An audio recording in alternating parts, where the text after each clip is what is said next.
Nós vamos meditar muita palavra de Deus. Nós já fizemos algumas reflexões bíblicas. Nós estamos vendo algumas histórias extraordinárias que o Senhor, na sua palavra, nos revela. Já vimos a primeira delas, que é a criação. Grande história do poder de Deus, trazendo do nada todas as coisas. Você já pôde se lembrar disso. Depois nós vimos também a história da queda, a mais triste história de todos os tempos. Uma história da entrada do pecado, da queda. Nosso propósito era demonstrar os danos que o pecado produziu na história da humanidade, trazendo tristeza, trazendo dor, trazendo sofrimento, trazendo a morte, o salário do pecado é a morte. Depois nós observamos, e hoje nós vamos observar com mais clareza, que o Senhor, no tempo do pecado, no tempo da queda, já apontou a direção da salvação, do caminho da verdade, da vida, que é Cristo. E esse propósito de Deus em Cristo é aquele que nos assiste com grandiosa salvação. Então nós vamos observar hoje essa grandiosa história, porque quando o Senhor Jesus fala, o amor de Deus se manifesta e a salvação, o plano redentor de Deus aos homens acontece. Quero que você abra a sua Bíblia em Marcos capítulo 8. É o texto que nós escolhemos para a nossa reflexão, porque o Senhor Jesus vai buscar saber dos seus discípulos que diz o povo que Ele é, e o povo vai ter uma certeza, que o Senhor Jesus é um profeta, aquele de quem os profetas falavam, e Jesus é aquele que vai vir para redimir a humanidade, para trazer graça e bondade de Deus aos homens. E Pedro vai fazer essa declaração: Tu és o Cristo, Filho do Deus vivo. E depois dessa declaração de Pedro, nós vemos que vai acontecer então, vai trazer então uma proposta grandiosa de Deus ao nosso coração. Aí, Felipe, tá joia? Beleza, obrigado. Então nós já vimos, Deus disse que a criação se fez, a serpente disse, o diabo disse, e a queda aconteceu, o pecado foi estabelecido. E hoje nós vamos ver que Jesus vai dizer, e a redenção vai acontecer na história da humanidade, uma nova oportunidade de vivermos com Deus e estarmos eternamente com o Senhor. E o texto é o texto de Marcos 8. Verso 31 a 33 está sendo projetado para você acompanhar, mas se você quiser pode abrir a sua Bíblia também, porque Jesus vai falar quem Ele é e o propósito que o trouxe ao mundo, porque Ele é aquele que fez milagres, Ele é aquele que trouxe belos discursos, Ele é aquele que transformou água em vinho, que multiplicou pães e peixes, que andou sobre as águas, que deu ordem à tempestade, e tudo se transformou em bonança. Ele é aquele que ressuscitou mortos. Lázaro foi ressurgido dentre os mortos, pela palavra, pelo poder de Cristo. Mas Jesus veio para a cruz, e Ele começa a declarar então que cabia a missão do Cristo, e Ele declara isso aos apóstolos, aos discípulos, numa caminhada na direção de uma aldeia, de mais uma cidade, onde Ele se dirigia para proclamar ali o Evangelho e a grandeza de Deus aos homens. Marcos capítulo 8, verso 31 a 33. E aconteceu que Ele começou a ensinar, e ensinava-lhes que era necessário que o Filho do Homem sofresse muitas coisas, fosse rejeitado pelos principais anciãos, pelos principais sacerdotes, pelos escribas, fosse morto, e que depois de 3 dias ressuscitasse. Isso Ele expunha claramente, mas Pedro, chamando-o à parte, começou a reprová-lo. Jesus, porém, voltando-se, fitando os olhos dos seus discípulos, repreendeu a Pedro e disse: Arreda, Satanás, porque não cogita das coisas de Deus, e sim das coisas dos homens. Que Deus gracioso acrescente seu ensino ao nosso coração, na revelação da sua palavra, seu Espírito ilumina a nossa mente, que possamos compreender de fato a fala, a palavra o ensinamento de Cristo para a salvação dos homens. Amém. Irmãos, nós queremos levantar algumas verdades, porque a expressão de Cristo também a Pedro aqui é a expressão que a mulher deveria ter dado, e o homem também, Adão, deveria ter dado à serpente, ao diabo, no tempo da tentação, a reda de Satanás, não fugida das coisas de Deus, mas dos homens. No tempo da tentação, da prova, nós temos que nos lembrar de qual é a vontade de Deus, qual é o propósito de Deus, qual é o propósito de Deus com Cristo Jesus. Pedro começa a reprovar Jesus porque ele tem na mente dele um propósito para Cristo na sua vinda ao mundo. Ele acredita que ele era o Cristo, o Messias, mas não para assumir a crucificação, não para pagar o preço do pecado da humanidade na cruz, entregando a sua vida e morrendo, sendo rejeitado pelos homens, sendo crucificado, açoitado, morto. Não. Ele acredita que ele vai montar o cavalo branco, que ele vai montar o exército, que ele vai se assentar no trono de Israel, que ele vai livrar Israel do jugo do Império Romano. Esse é o pensamento dos homens, dos judeus, para com o Messias prometido do Senhor. Nós não sabemos em que momento o judeu começou a idealizar essas coisas, mas nós sabemos que biblicamente, dentro das profecias que se falava do Messias, em nenhum momento se diz que ele ia sentar num trono terreno e que ia tornar Israel, apenas essa nação, uma potência mundial como nação, política e militarmente. O que nós vemos é o texto que nós vemos do servo sofredor, daquele que dá a vida, daquele que é moído pelos pecados da humanidade, daquele que leva sobre si a iniquidade de todos nós, daquele que é castigado para que um propósito de paz houvesse entre nós e o nosso Deus, o nosso Criador, porque quando o pecado entra no mundo, a paz é destruída, e o conflito do ser humano com Deus, ele é contínuo, porque a nossa inclinação carnal nos leva ao erro, nos leva à desobediência ao Senhor, nos leva ao dano que o pecado pode produzir na nossa vida, nos distancia do nosso Criador. São muros, barreiras de separação que vão surgindo, porque nós pensamos, nós falamos, nós agimos, nós reagimos, nós trazemos um coração interno que não está de acordo com o querer de Deus. O mundo que nos cerca segue na mesma linha, tomando as suas decisões como se Deus não existisse, fazendo cada um que é reto com seus próprios olhos, e tenta nos enredar, nos envolver com seus princípios, com seus valores.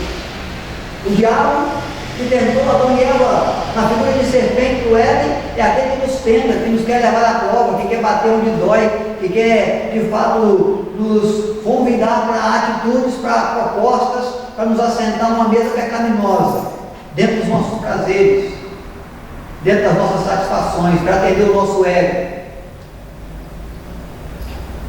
E agora então vem o Senhor Jesus para levar sobre si o castigo, a punição por todos esses pecados e falhas, iniquidades, princípios, valores, que nos colocam em briga, em guerra com o Senhor. E Ele mesmo está declarando agora aos seus discípulos: eu vou seguir esse caminho, eu vou assumir esse plano de redenção da humanidade que meu Pai planejou, que o Deus triuno em consenso resolveu realizar por amor ao perdido, por amor à raça humana, por amor à coroa da criação. E Ele então vai dar esses passos. Esse é o caminho, esse é o propósito. Pensar diferente disso é pensar com a mente humana. Pensar diferente disso é dar cilada, é dar margem à cilada do inimigo, de querer fazer de Jesus uma outra pessoa e não salvador da humanidade. Um rei terreno, um sábio mestre, um curandeiro, alguém que com atos poderosos realiza sinais e prodígios. De nada haveria de adiantar a vinda de Cristo ao mundo se ele não caminhasse até a cruz. Então nós vemos nessa grande verdade, nesse texto, a grande verdade do Evangelho. O Senhor Jesus, ele vem, ele afirma a verdade, que ele vem para morrer. Marcos capítulo 9, versículo 1, nós vamos encontrar o Senhor Jesus dizendo: disse-lhes ainda, em verdade vos afirmo, que dos que aqui estão, dos que aqui se encontram, alguns há de que maneira nenhuma passarão pela morte, até que vejam ter chegado o poder do Rei de Deus. Jesus está dizendo: muitos de vocês não vão morrer nem perecer, sem que antes contemplem a cruz e a salvação dos homens no consumar da obra redentora que Ele veio para realizar, dando a sua vida, expressando o seu amor. Essa é a mais fascinante história da humanidade, porque é a história que revela o maior amor. O Deus que se fez homem para salvar o próprio homem. Ele se encarnou, Ele se esvaziou de si mesmo, Ele deixou o seu trono na glória, Ele passou a sentir dores, a sentir fome, a sentir sede, a sentir cansaço, todos os sentimentos comuns aos seres humanos, mas não a um Deus. Ele passou a poder sangrar, a poder morrer, e o Deus verdadeiro é Deus que não morre. Mas esse Deus, em verdade, se encarnou, assumiu forma humana, viveu entre os homens e entregou a sua vida. É Deus, Emanuel, Deus conosco, se fazendo homem para salvar o homem da sua natureza pecaminosa, das suas falhas, dos seus pecados. A ação de Deus em Cristo, a ação que Cristo proclama que Ele vai fazer aqui junto aos apóstolos, junto aos discípulos, e Marcos 8 nos declara, é a ação que vai restaurar de forma absoluta, de forma completa, de forma total, todas as coisas que foram criadas. Por meio do seu sacrifício na cruz do Calvário, Jesus vai trazer de volta a bênção, a graça, do agir, do falar, do Deus Criador. Vai manifestar entre os homens o poder de um Deus que alcança o perdido com misericórdia, com compaixão. Seu momento principal não é no Monte das Oliveiras, não é no Mar da Galileia, não é no tempo em que Ele anda sobre as águas. Seu momento mais triunfante não é quando Ele entra em Jerusalém e é recebido no clamor de Hosana ao que vem em nome do Senhor. Seu momento maior, seu momento crucial, seu momento de maior bênção, o momento principal da vinda de Cristo é a crucificação. É quando Ele verte o seu sangue, é quando Ele dá a sua vida, é quando Ele se entrega por amor, é quando Ele traz um sangue que purifica pecado, é quando Ele padece a morte que produz vida naqueles que estavam mortos nos delitos e pecados. A ação de Deus em Cristo, proclamada por Jesus aos discípulos aqui, é a ação daquele que vem para alcançar todo homem em todo tempo. Os discípulos contemplaram a cruz, foram alcançados com a salvação, porque creram em Jesus como enviado de Deus, que dá a sua vida, que verte o seu sangue, sangue eficaz, que assume a culpa que era nossa, que recebe do poder de Deus a ressurreição dentre os mortos, e aquele que morreu por nós ainda vive e reina soberanamente hoje. Eles foram alcançados na graça de Deus, porque creram. E depois dele, muitos homens e mulheres, no decurso dos anos e do tempo que o Evangelho percorreu Jerusalém, Judeia, Samaria e até os confins da terra, estabelecendo igrejas, levando o Evangelho à boa semente, do proclamar da graça e da compaixão de Deus ao perdido, a homens, a mulheres, a crianças, a jovens, adolescentes, anciãos, casados e solteiros. E esse Evangelho percorreu o tempo, a história, chegou para mim, chegou para você, alguém testemunhou, alguém pregou, alguém deu um bom exemplo de fé, e o Espírito Santo te despertou para o amor de Deus demonstrado na cruz, para a história de redenção que Cristo escreveu, entregando a sua vida, resgatando o homem perdido e o transformando num filho de Deus, resgatando o homem dos seus pecados, derrubando os muros que nos separavam, e nos colocando como herdeiros do reino de Deus, participantes, cooperadores da sua obra, membros da família de fé, servos da tua seara, pertencentes ao corpo de Cristo, a igreja do Senhor, a comunidade que ama, que crê, que proclama, que adora. Graças a Deus que em Cristo nos alcançou no decurso do tempo, porque essa mensagem, essa história, não é só para o homem do tempo de Cristo, do tempo de Paulo, de Pedro, dos apóstolos, é para todo homem, é em todo tempo. E a mais fascinante poesia, a mais fascinante história escrita de amor, que demonstra o benefício do agir de Deus para trazer prosperidade, para trazer felicidade ao coração, à história da humanidade. Nossa história caminhava por um fim trágico, de uma eternidade sem Deus, de uma eternidade de dores, de pranto, de ranger de dentes, de penas eternas. Nossa história já é uma história triste, porque é uma história de desobediência. A desobediência atrai também maldição, atrai prejuízos, erros, pecados, atraem danos inevitáveis, que produzem tristeza ao coração, que produzem a construção que não dura. Mas pela graça de Deus, no agir do Senhor em nosso favor, na pessoa de Cristo Jesus, nós vivemos o benefício da vida próspera diante do Senhor, da vida feliz, para a história da humanidade, no contexto de eternidade, de gozo, de paz, que o Senhor reserva àqueles que o amam, no novo céu, na nova terra que há de vir. E essa é a próxima história que nós vamos contar aqui, porque estamos falando de uma trilogia de histórias que já aconteceu, que já é, mas há uma outra que ainda há de ser. Mas só pode acontecer e só vai acontecer para mim, para você e para todo aquele que crê, porque a história da redenção, a história de amor, foi executada, foi consumada por Cristo Jesus na cruz do Calvário. Irmão, se a palavra da serpente, do diabo, no Éden, trouxe prejuízos, danos, a palavra de Cristo aos apóstolos, e toda a palavra de Cristo no tempo da crucificação, vai trazer benefícios. Eu quero destacar alguns benefícios com vocês. Eu quero chamar a sua atenção para aquilo que nós já até estudamos, já falamos um pouco com respeito às falas da cruz de Cristo. Palavra de Jesus no momento da sua dor maior, em que está pendurado no madeiro, sendo morto, se tornando e sendo feito malfeitor, por causa da nossa iniquidade. Primeira fala de Cristo vai nos anunciar a grandeza e a majestade do perdão. Nós encontramos em Lucas capítulo 23, verso 34, e nós já meditamos sobre isso aqui quando falamos: Pai, perdoa-os porque não sabem o que fazem. Palavra de Cristo direcionada ao Pai, rogando perdão àqueles que lhe maltratavam, lhe crucificavam, cumpriam o ato da crucificação com violência, com maldade, com perversão. Recebe de Deus a palavra de perdão.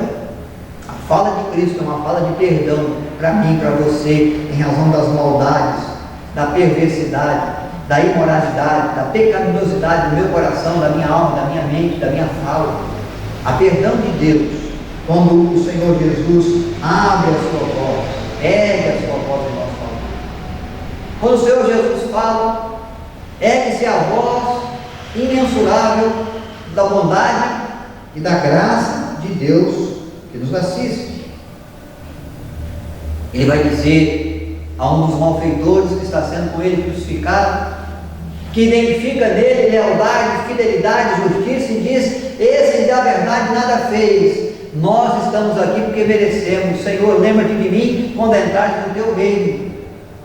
E Jesus vai dizer: hoje mesmo estarás comigo no paraíso. A imensurável bondade da graça de Deus que se manifesta em favor do perdido, no momento último da sua existência, às portas da sua morte, mas ele declara a sua fé, a sua confiança no Senhor, e recebe do Senhor graça. O Senhor Jesus está nos ensinando sobre o invencível poder da redenção. Não importa o que fizemos, não importa com o que nos envolvemos, não importa se a nossa vida toda vem como aquela que, uma vez julgada, se torna merecedora de todo dano, de toda justiça, de todo prejuízo, de toda morte que o pecado pode produzir. Não importa se em razão da nossa vida, do nosso proceder, de fato nós somos merecedores das penas eternas, do inferno, se cremos em Cristo. E na obra redentora que Cristo realizou, a bondade e graça, a perdão do Senhor para nós. Há de fato um poder grandioso que nos tira das trevas e que nos transporta para a luz. que nos leva do mundo das trevas, do mundo de perdidos, e nos coloca como filhos de Deus e herdeiros do seu reino. Quando Cristo fala, o poder da redenção se manifesta para nós. Como a boca do Senhor se ergue, é discorrido sobre a vida, a sublimidade, nobreza da adoção. O Senhor Jesus vai dizer em João capítulo 19, no verso 26 e 27, contemplando a sua mãe Maria, e João, um dos apóstolos, junto dela, vai dizer: Maria, eis aí o teu filho,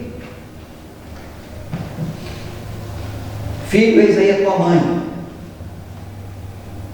Cumprindo o compromisso de cuidado que o filho primogênito tinha com a sua casa, Maria já era viúva, dependia do cuidado também dos seus filhos, do amparo, do apoio, e ele agora vai comprometer essa adoção de filho para Maria em João, e de mãe de João para Maria, como aquele que vê o compromisso do filho primogênito no cuidado com a mãe, com o pai, mas muito mais do que isso. Jesus está discorrendo sobre a possibilidade de sermos adotados e de adotarmos uns aos outros como família, como irmãos uns dos outros na família de fé.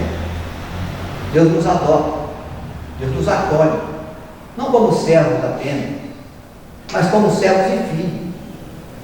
Não como aqueles que vão apenas participar do trabalho, das colheitas, da semeadura, mas como aqueles que vão herdar as delícias dos céus, vão se assentar à mesa com Ele, vão tomar do pão, vão beber do cálice, vão gozar de todos os benefícios que Deus preparou de antemão para aqueles que estão em Cristo e exercem fé salvadora, fé confiante.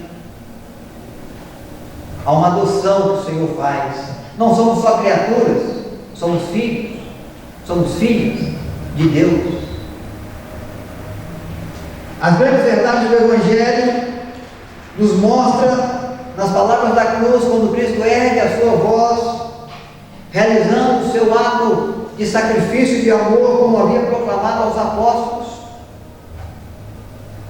Ele vai declarar em Mateus capítulo 27, no versículo 46, Deus meu, por que me desamparaste?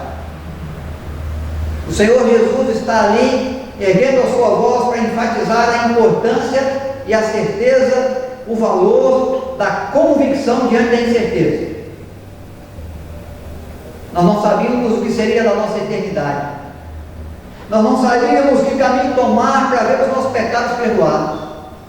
O Senhor Jesus ergue a sua voz para dizer: Senhor, Deus, eu assumo a culpa, eu pago o preço do pecado da humanidade. É o justo sendo punido pelos injustos, é o puro sendo crucificado, sendo morto por causa do impuro. A justiça de Deus está sendo feita, porque Deus é justo e Ele não pode negar a si mesmo, e alguém tem que pagar o preço da purificação, da redenção do pecador. Jesus vem para tornar certo a salvação e a eternidade, a purificação de pecados, para aqueles que viviam na incerteza, agora um caminho de verdade, um caminho de vida, um caminho que leva à presença de Deus, um caminho que pode conceder a eternidade, o caminho do perdão, o caminho da bondade, o caminho da graça de Deus, que no amor demonstrado por Cristo Jesus na cruz do Calvário, abraça cada ser humano caído, a cada ser humano que se envolve numa triste história de pecado e de danos, de dor e de sofrimento, a vida para aquele que está morto. Deus revela a amplitude da sua justiça, Deus demonstra o alcance da expiação. Ele agora pode tornar justo aquele que era culpado, e Ele pode purificar aquele que estava contaminado pelos seus erros, pelas suas falhas, pela sua transgressão. E todos nós erramos, e todos nós pecamos, e destituídos estávamos da glória de Deus. E se o salário do pecado é a morte, se manifesta na ação de Deus em Cristo, um dom gratuito, que produz vida eterna, vida abundante, porque alguém, um cordeiro foi morto, um sangue foi vertido, capaz de nos purificar de todo pecado e nos justificar diante de Deus. Para Deus não importa o que nós fizemos e com o que nós nos envolvemos. Para Deus importa o que Ele fez por nós. O sangue foi vertido, a eficácia desse sangue e a fé que colocamos naquele que deu vida em nosso favor na cruz do Calvário. Encontramos ainda na palavra de Cristo, porque a fala de Jesus na cruz do Calvário mostra o valor moral da obediência e a consciência da vida com missão. Jesus veio com um propósito, nós estamos falando disso desde que iniciamos a nossa reflexão aqui. Não é para acalmar a tempestade, não é para se assentar à mesa apenas com seres humanos e comer com eles, ou para erguer a sua voz e trazer belos discursos, ou ser o homem do exemplo perfeito da humanidade. Ele veio para a cruz, ele veio para dar a vida. E o texto que nós encontramos na palavra de Deus de João, capítulo 19, verso 30, nós vamos ver o Senhor Jesus na cruz do Calvário proclamando essa grande e preciosa verdade: está consumado. A obra redentora foi feita, um sangue puro foi vertido em favor do pecador. A justiça de Deus foi imputada sobre um homem, e se sobre um homem, em razão de um homem, veio o pecado como algo para ser danoso à humanidade, por meio de um só homem agora se manifesta a graça de Deus para salvar a humanidade dos seus pecados. O Senhor mostra o valor da obediência. Ele veio, ele disse: Pai, se possível passa de mim esse cálice, contudo faça a tua vontade. Caminhou para a cruz, e Deus nos suportou, e Ele suportou a cruz, e nos amou até a morte, cumprindo a sua missão e se tornando o Salvador de todo aquele que crê. O amor de Deus se manifestou, conforme foi proclamado e nos é proclamado por meio de João, capítulo 3, verso 16. O amor de Deus, tão grandioso, que dá o seu Filho unigênito, para que todo aquele que nele crê não pereça, mas tenha vida eterna. Um plano para resgatar o perdido, anunciado por Deus em Gênesis capítulo 3, versículo 15, dizendo que da semente da mulher nasceria aquele que esmagaria a cabeça da serpente, que isso fez, e o fez na cruz do Calvário. A obra redentora planejada num conselho do Deus triuno, sustentada pelo poder do Pai, realizada na graça, na entrega, na morte de Cristo, e que vai ser proclamada às nações por meio da obra do agir precioso do Espírito Santo.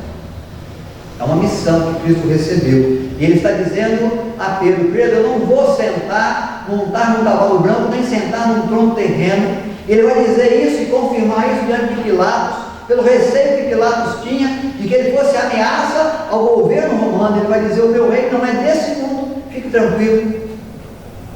E quem pensa assim não pensa das coisas de Deus, mas pensa das coisas dos homens. Não tem o propósito de Deus no coração, mas deixou o coração absorver e a mente também o propósito do diabo. Porque o querer de Deus com a vinda de Cristo não é agora de um trono terreno, de um rei terreno, mas é agora do Rei dos Reis. É agora do Cristo crucificado. É agora daquele que tem nome sobre todo nome, porque foi capaz de cumprir a vontade do Pai, entregando a si mesmo e assumindo na cruz do Calvário o peso e o dano do nosso pecado, mas abrindo um caminho de redenção que nos leva à presença de Deus, derrubando os muros que nos separavam, provocando paz naquele que vivia em aflição com Deus. Agora eu caminho com o Senhor, agora eu amo o Senhor, eu amo a sua palavra, eu amo o seu propósito, agora eu me dirijo os meus passos na direção de Deus, porque Cristo me amou grandiosamente na cruz. Ele cumpriu uma missão, nos desafiando a obedecer e nos desafiando a cumprirmos a nossa missão como servos de Deus também no mundo, ser sal, ser luz, sal da terra, luz do mundo, ser agentes que proclamam, que sustentam essa fé, que anunciam esse evangelho, que falam dessa verdade salvadora, porque há só um caminho, há só uma verdade, há só um propósito que produz vida, uma obra realizada, aquela que Cristo fez por nós, por grande amor. E Jesus depois abre os seus lábios para apontar para nós uma direção que torna claro o sentido da nossa vida. Nós vivemos para a glória e honra de Deus, e nós devemos glorificar o nome de Deus aqui, mas devemos caminhar com os pés na terra, com os olhos voltados aos céus, sabendo de que há novo céu, há nova terra para nós, preparado pelo Senhor para aqueles que o amam. E a declaração de Cristo de que Ele foi preparar lugar. É por isso que Ele proclama também na cruz: Pai, nas tuas mãos entrego o meu espírito. Não há mãos mais poderosas, mais seguras para garantir a nossa eternidade, para garantir a nossa eternidade de gozo, de paz, senão as mãos do nosso Deus, aquele que muito nos amou na cruz do Calvário. A ressurreição de Cristo vai autenticar, vai tornar verdadeira, ainda mais verdadeira, todas as suas palavras, porque a morte não pôde detê-lo, mas Ele venceu a morte, nos garante também a vitória sobre a morte, para vivermos eternamente com Ele no céu. Irmãos, quando Jesus fala, quando Ele abre a sua boca e ergue a sua voz em nosso favor, os mundos destruídos pelas falas da antiga serpente são reconstruídos, e o imensurável mundo novo vai se tornando presente, vai sendo erguido para o deleite perpétuo de todos aqueles que acreditam nas suas palavras, nas suas falas.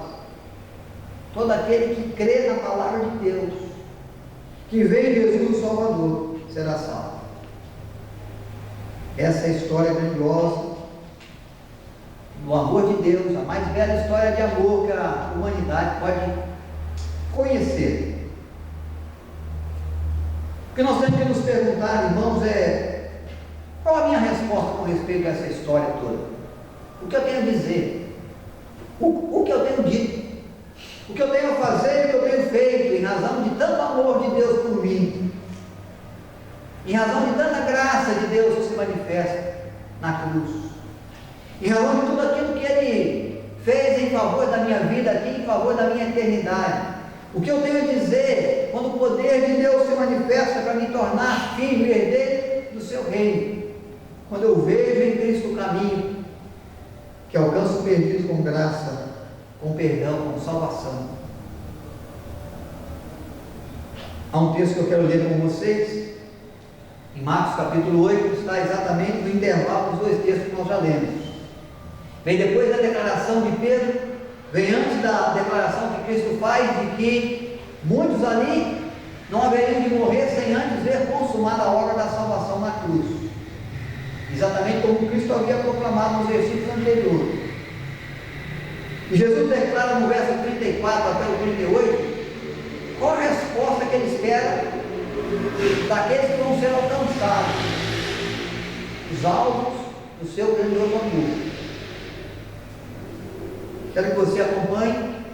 Você pode usar a tela da projeção, pode usar a sua Bíblia. Marcos capítulo 8, versos 34 a 38. Então, convocando Jesus a multidão, e juntamente com ele os discípulos, disse: se alguém quer vir após mim, a si mesmo se negue, tome a sua cruz e siga. Quem quiser, pois, salvar a sua vida, perdê-la. E quem perder a vida por causa de mim e do Evangelho, salvá-la. Que aproveita o homem ganhar o mundo inteiro e perder a sua alma? Que daria o homem em troca da sua alma? Porque qualquer que nessa geração adúltera, pecaminosa, se envergonhar de mim e das minhas palavras, também o Filho do Homem se envergonhará dele, quando vier na glória de seu Pai, com os santos anjos. Nosso desejo, nossa proposta é que você, de fato, diga sim ao grande amor de Deus. Receba esse amor no seu coração, na sua vida, receba esse sacrifício, essa oferta, essa entrega, se sentindo, se percebendo pecador, condenado pelos seus pecados à morte e à eternidade sem Deus. Veja no Senhor Jesus o caminho da verdade, o caminho da vida. Diga sim para aquele que muito te amou na cruz do Calvário e receba como Senhor e Salvador pessoal. Diga sim servindo ao Senhor e ao seu reino, com seus dons, com seus talentos, com seus recursos, com tudo aquilo que Deus colocar nas suas mãos. Coloque à disposição do reino de Deus, em favor da sua obra, na proclamação do Evangelho, na vivência da fé. Diga sim, mesmo que você tenha que negar a si mesmo, mesmo que você tenha que se sacrificar, mesmo que você tenha que abrir mão das suas convicções pessoais, em confiança ao desejo, ao propósito de Deus para você. Diga sim, mesmo que isso mexa com a sua agenda, porque com certeza esse amor de Deus é muito mais poderoso do que qualquer pandemia, que já mexeu com a nossa agenda, que já fez você parar e pensar e refletir sobre o que é a sua vida. Diga sim, para servir ao Senhor com alegria, com disposição, com empenho, para sair do comodismo, para se arriscar em favor do reino de Deus e do nome do Senhor. Porque Jesus é muito claro: que adianta ganhar a vida inteira, viver a vida do nosso jeito, fazer tudo que a gente desejar, praticar todo tipo de iniquidade, de pecado, de vontade humana, se nós vamos perder a eternidade? Aquele que muito fez por nós na cruz do Calvário merece o nosso amor, merece a nossa dedicação. Diga sim ao Senhor para servi-lo, servi-lo bem, servi-lo cada vez melhor, servi-lo com alegria, servi-lo sustentando na vida esse Evangelho e semeando esse Evangelho da graça de Deus na vida daqueles com a sua volta, em razão das suas palavras, do seu procedimento, da sua ação, da sua reação. Faça com que as pessoas conheçam do Senhor, do seu amor, da sua graça, naquilo que você fala, na escolha que você faz. Porque Jesus está sendo muito claro: muitas das vezes nós escolhemos aquilo que é importante para nós. Nós queremos fazer aquilo que o nosso coração se inclina a fazer. Mas o que adianta ganhar o mundo inteiro e perder a alma? O que daria o ser humano depois em troca da sua alma, se ele tivesse chance de fazer, de ganhar a salvação pelas próprias mãos, e nós não temos? Você não faria todo o possível? Você não se dedicaria no máximo da sua dedicação? Mas como você recebe, às vezes, pela graça de Deus, você torna essa graça barata, porque você acha que fazer para o Senhor qualquer coisa que te peça um pouco mais da sua agenda, do seu tempo, do seu empenho, do seu sacrifício, do seu suor, você acha muito. Você não pode se arriscar, você não pode sair da sua zona de conforto. Mas a proposta de Cristo aos discípulos é: em razão do amor, em razão das minhas palavras, em razão do consumar de uma obra redentora, diga sim. Muitas das vezes nós temos que dizer não,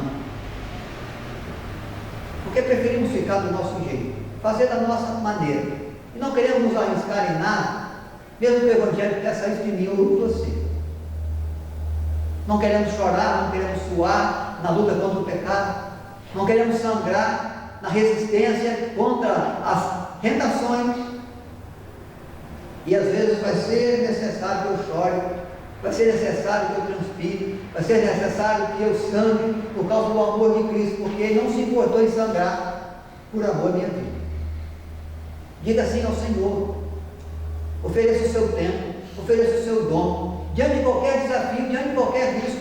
Muitos dos nossos irmãos foram mortos, tiveram a cabeça cortada na guilhotina de Roma, foram lançados em arenas, mas não deixaram de se arriscar, nem de proclamar o Evangelho, nem de servir ao Senhor, nem de colocar à disposição do Senhor os seus dons e talentos, nem de fazer com que na sua vida, mesmo através da morte, fosse glorificado o nome de Deus, e o Evangelho crescesse e se espalhasse como a manifestação do poder de Deus que salva o perdido. Diante da grande história de amor, de redenção, de poder de Deus que nos alcança, nós não temos outra resposta ao Senhor senão sim.